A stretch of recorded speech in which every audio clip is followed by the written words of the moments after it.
In 1347, a ship docked in Sicily. Within days, everyone who touched its cargo was dead. Within months, half of Europe would follow. The Black Death didn't just kill people, it killed an entire way of life. What rose from the ashes would reshape civilization forever. Feudalism, the Catholic Church, the very concept of work, all of it was about to burn. Death came for everyone, kings and peasants, priests and sinners. No one was spared. But here's what they don't teach you in school. The plague didn't just destroy, it created modern medicine, labor rights, the Renaissance itself, all born from the greatest catastrophe in human history. As the philosopher Albert Camus later wrote, "In the midst of winter, I found there was within me an invincible summer." Europe was about to discover its invincible summer. But first, it had to survive the darkest winter humanity had ever known. Death arrives. October 1347. 12 Genoese trading ships pull into the harbor of Messina, Sicily. The dockworkers rush to unload spices, silk, and treasures from the east. But something is wrong. The sailors are dying. Black swellings the size of eggs cover their bodies. Blood and pus ooze from the wounds. The smell of death hangs in the air like a curse. Within hours, the healthy dockworkers begin to feel feverish. Within days, they're dead. The ships had come from Kaffa, a trading post on the Black Sea, where the Mongol army had been catapulting infected corpses over the city walls, perhaps history's first act of biological warfare. The sick were so numerous that no one could be found to carry the dead to the grave. The bacterium Yersinia pestis had traveled the Silk Road inside the stomachs of fleas, riding on the backs of rats. From Sicily, it would spread like wildfire through a continent that had no idea what was coming. Plague spread like wildfire. No one understood germs. No one knew about quarantine. Europe was defenseless, and what came next would make the arrival look merciful. The Great Dying. By 1348, the plague had reached France, Spain, and England. People called it many names: the Great Mortality, the Pestilence, the Blue Sickness. We know it as the Black Death, a name coined centuries later for the dark bruises that covered victims' skin. Apocalypse. The symptoms were horrifying. First came the fever and chills. Then the buboes, swollen lymph nodes in the groin, armpits, and neck that could grow to the size of apples. Victims coughed blood. Their flesh rotted while they were still alive. Most died within 3 to 5 days of showing symptoms. Entire families went to bed healthy and were found dead by morning. The death toll was staggering. Modern estimates suggest between 75 and 200 million people died across Eurasia. In Europe alone, somewhere between 30 and 60% of the population was wiped out. Entire villages vanished. Cities lost half their residents in months. If this history is opening your eyes to how fragile civilization really is, hit like and subscribe for more forgotten history that shapes our world, because what comes next will shock you even more. The survivors faced a world transformed beyond recognition. God's punishment. The medieval mind had one explanation for such horror: divine punishment. The Church taught that the plague was God's wrath upon a sinful world. Priests encouraged confession, prayer, and pilgrimage. This is the end of the world. It is the great mortality. But something unexpected happened. The priests started dying too, sometimes faster than their congregations. If God's servants couldn't save themselves, who could save anyone? Faith began to crack. People watched holy men die screaming, covered in the same black boils as thieves and murderers. Some turned to extreme measures. The flagellants marched through towns, whipping themselves bloody, believing they could beat the sin out of their bodies and stop the plague. Others turned to darker explanations. Blame spread like disease. Jewish communities across Europe were massacred. Thousands burned alive, accused of poisoning wells. In Strasbourg alone, 2,000 Jews were murdered in a single day before the plague had even arrived in the city. Fear makes monsters of men. The plague revealed what lurked beneath the surface of medieval piety. Medicine fails. Medieval doctors were helpless. They didn't know about bacteria. They couldn't see the fleas. Their theories seemed logical at the time, and they were completely wrong. The dominant medical theory was miasma. Bad air caused disease. Doctors prescribed bonfires to purify the atmosphere. They recommended sweet-smelling flowers and herbs. They told patients to avoid bathing, believing water opened the pores to pestilent air. Some treatments were brutal. Buboes were lanced and drained. Victims were bled. Hot pokers were applied to wounds. Cure worse than disease. Plague doctors wore their famous beaked masks filled with aromatic herbs, not understanding that the real danger came from flea bites, not smell. As Hippocrates had written centuries earlier, healing is a matter of time, but it is sometimes also a matter of opportunity. The opportunity wouldn't come for another 500 years.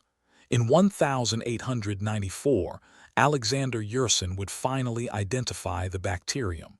But for medieval Europe, there was only one treatment that worked: running away. Those who fled fastest survived longest. The rich escaped to countryside estates. The poor died where they stood. Feudalism dies. Before the plague, Europe ran on a simple system. Peasants worked the land and lords owned everything. Serfs were bound to the soil. They couldn't leave. They couldn't negotiate. They had no power. Revolution. Then half of them died. Suddenly, labor was scarce. The survivors realized something extraordinary. They had leverage. For the first time in history, workers could demand higher wages. Lords who once commanded obedience now had to compete for workers. Peasants began moving to wherever the pay was better. The old feudal bonds started breaking. Governments panicked. In 1351, England passed the Statute of Laborers, freezing wages at pre-plague levels. It failed spectacularly. You cannot legislate away the laws of supply and demand. Within decades, serfdom would begin its long decline across Western Europe. The worker is worthy of his wages. For centuries, that verse had been ignored. After the plague, it became economic reality. Workers gained real power. The Black Death didn't just kill people. It killed an entire economic system. The church cracks. The Catholic Church had been the unquestioned moral authority of Europe for 1,000 years. The plague shattered that authority. Priests died alongside sinners. Prayers seemed unanswered.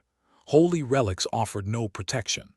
The Pope himself, Clement VI, survived only by sitting between two enormous fires that kept the plague-carrying fleas away, though he didn't know why it worked. People began questioning everything they had been taught. If the church couldn't explain why good Christians died while sinners lived, perhaps the church didn't have all the answers.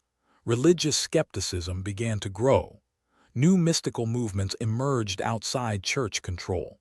People started reading the Bible for themselves, seeking direct connection with God. The church says the earth is flat, but I know that it is round. That spirit of questioning, once unthinkable, had its roots in the post-plague world. Faith began to fracture. The seeds of the Protestant Reformation, still 150 years away, were planted in the mass graves of the Black Death. But the changes didn't stop at religion. Art transforms. Before the plague, medieval art celebrated heaven. After the plague, art began celebrating life and death. Memento mori, remember that you will die. This phrase became the obsession of post-plague Europe. Paintings showed skeletons dancing with kings and peasants alike.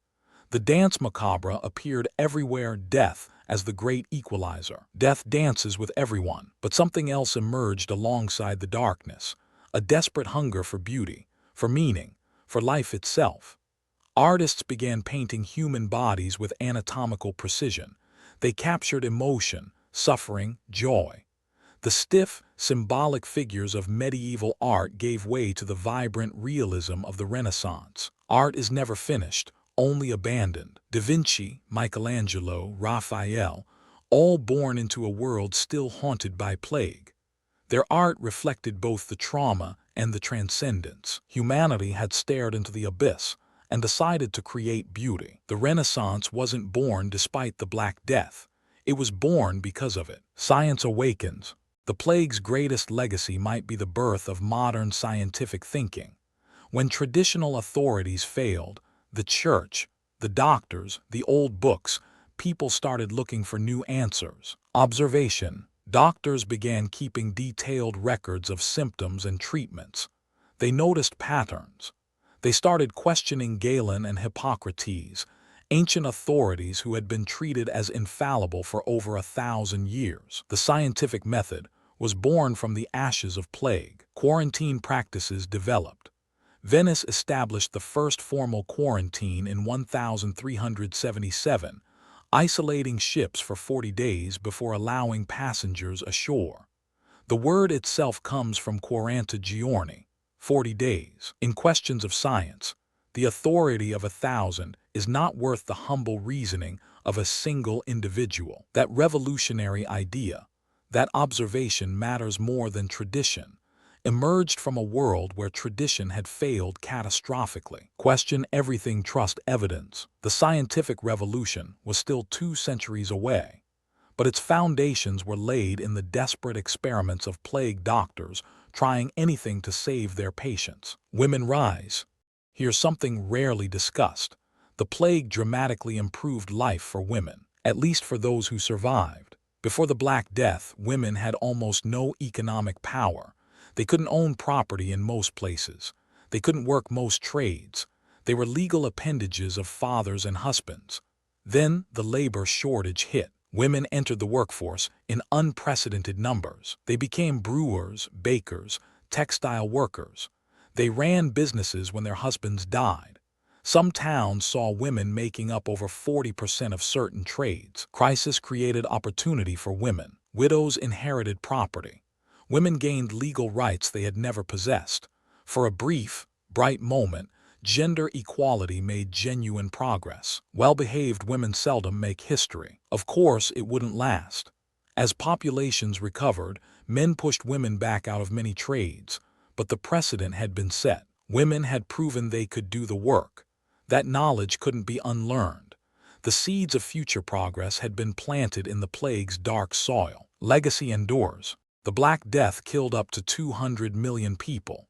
It was, proportionally, the deadliest pandemic in human history. Transformation. But look what emerged from the ashes. 1. The end of feudalism and birth of labor rights. 2. The weakening of religious monopoly on truth. 3. The Renaissance explosion of art and culture. 4. The foundation of scientific method. 5. Progress toward gender equality. The modern world, with its questioning spirit, its value of individual labor, its separation of church and state, was forged in the fires of the plague. Every crisis carries within it the seeds of transformation. What doesn't kill me makes me stronger. Europe nearly died. Instead, it was reborn. Death brought unexpected life. The next time you vote, negotiate a salary, visit a museum, or question authority, remember, you're living in a world shaped by the Black Death. The greatest catastrophe in human history became the greatest catalyst for change. From the ashes of destruction rose the foundations of modernity. History has a way of hiding its most important lessons in its darkest chapters. The Black Death wasn't just a tragedy, it was a turning point. It proved that even the most stable systems can collapse overnight, that suffering can spark innovation, that crisis can create opportunity for those who survive. Darkness breeds unexpected light. Today we face our own crises, pandemics, economic upheaval, institutions losing trust. The parallels are uncomfortable, but if the Black Death teaches us anything, it's this: humanity's greatest leaps forward often follow its greatest falls. The survivors of 1348 didn't just rebuild the old world. They built something better, something new. We are not makers of history. We are made by history. If you made it this far, comment plague survivor if you'll remember these lessons when the next crisis comes. The truth is never comfortable, but it's always worth knowing. History has more to teach us. Subscribe if you want to learn.